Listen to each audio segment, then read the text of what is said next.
Melonworm, it kind of goes by a lot of names. I think a lot of farmers would say rindworm or pickleworm. It's a tropical moth species. It's blown into Arkansas every year at some point, and the time depending is how much damage we see. So it's a periodic major pest.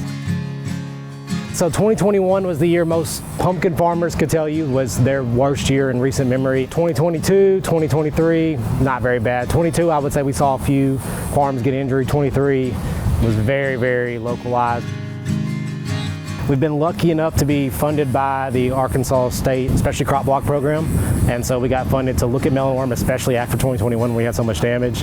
So we do research on kind of how to prevent them, how to control them, what pumpkin varieties actually are heavily affected.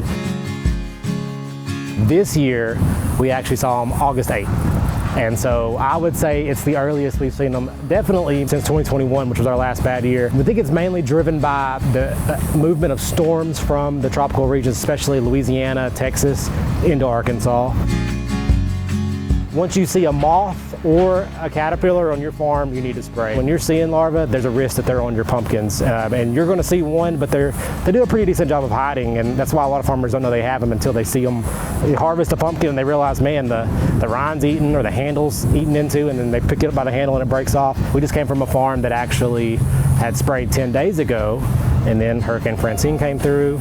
Couldn't spray for a few days because of either there was wind, and then it rained on Sunday, Monday, and so now they're 10 days away and we can find larvae everywhere.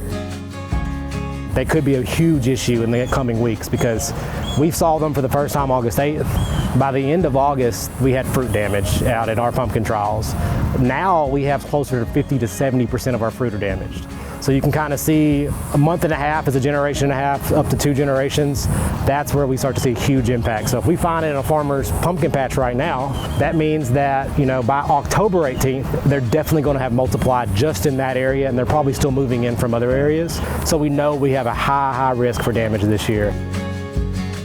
Get out and find them.